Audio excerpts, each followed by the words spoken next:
First, let me start with a question. What do you think would be important qualifications for school teachers? I imagine you might say, well, they should be, familiar with the subject matter.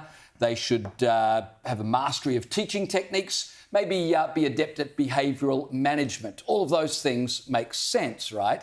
But I'm pretty sure none of you would say, I think teachers, it's really important that they understand Indigenous culture and anti-racism. And yet, that is exactly what the New South Wales government is requiring of all teaching graduates before they are allowed into our classrooms.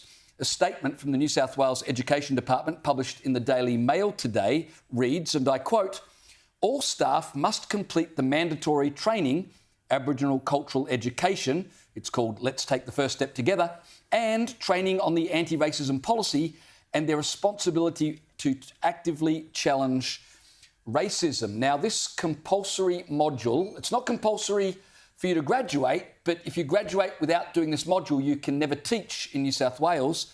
It instructs potential teachers on an overview of Indigenous languages, a knowledge of significant Aboriginal people and Aboriginal sites, and an understanding of the impact that government policies have had on Indigenous people over the past couple of hundred years. Now, the Education Department says this is very important because it will help the teachers in New South Wales classrooms to improve cultural safety, quote unquote, for Aboriginal students. Caleb and Liz, good idea or bad idea? This is absolutely nuts. We have a national teacher shortage in Australia. Every state and territory is crying out for more teachers. In New South Wales, where these rules are now applying, as of January, we had 1,294 teacher vacancies in the state alone. And we're told that's a good thing because it's a 4-year low.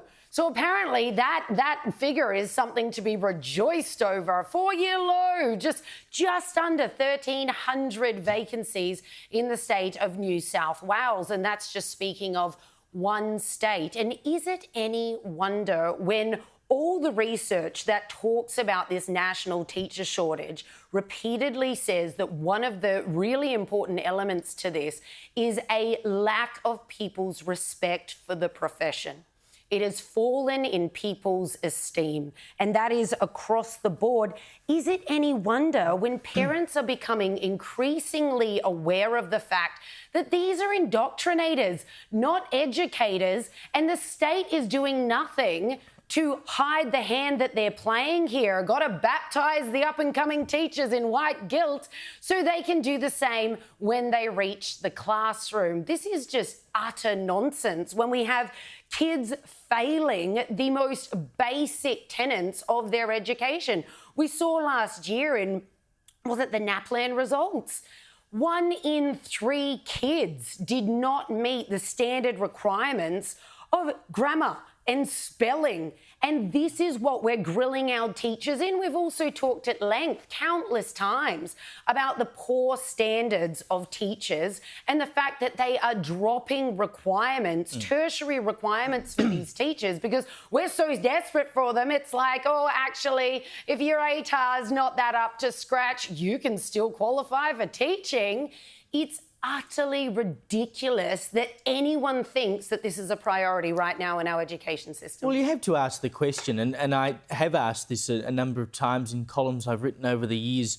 If your objective was to be a good teacher, why would you bother going into the profession anymore? Because you get bogged down in all of this garbage, you know. It starts at uni and then you get into the classroom and then they'll dictate to you, the department will dictate to you all this woke stuff that you have to do, and then you have to come up against all the other teachers who, of course, are going along with all of this stuff. And if you raise your hand and say, well, actually, I just want to get on with the job of teaching, you get bullied out, etc., etc. Why would you bother to put up with all that nonsense if you just wanted to make sure that the next generation of kids had as much knowledge as they could and could be good members of society? And you mentioned the ATARs, Liz.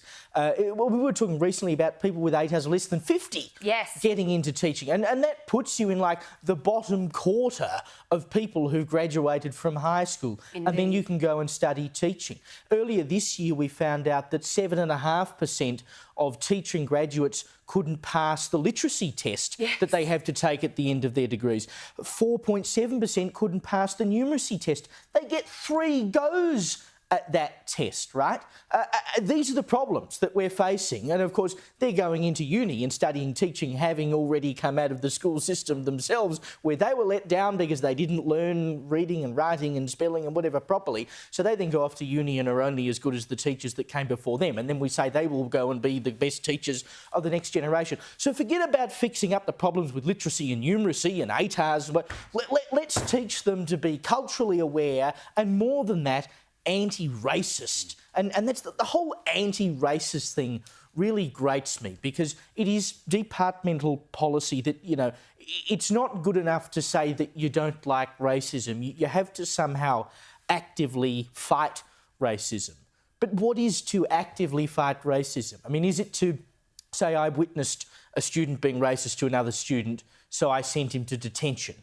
Well, that's what every teacher would do anyway. I mean, you have disorder in your classroom, you send a student to detention. No, what they mean is that you have to lecture the students about racism and tell them that if they're white, that they have all this guilt and they should feel bad about what their ancestors did to Aboriginal people and every other mob under the sun. I mean, for most of us, our ancestors did nothing, because we weren't here when this joint was colonised. If you can prove to me that you were one of the people who came out on the First Fleet, different discussion. But for most of us, we don't have that connection. It's not good enough to confront racism when and if you find it. To be anti-racist means you've got to hunt it down and you've got to go seeking instances of racism so that you can address them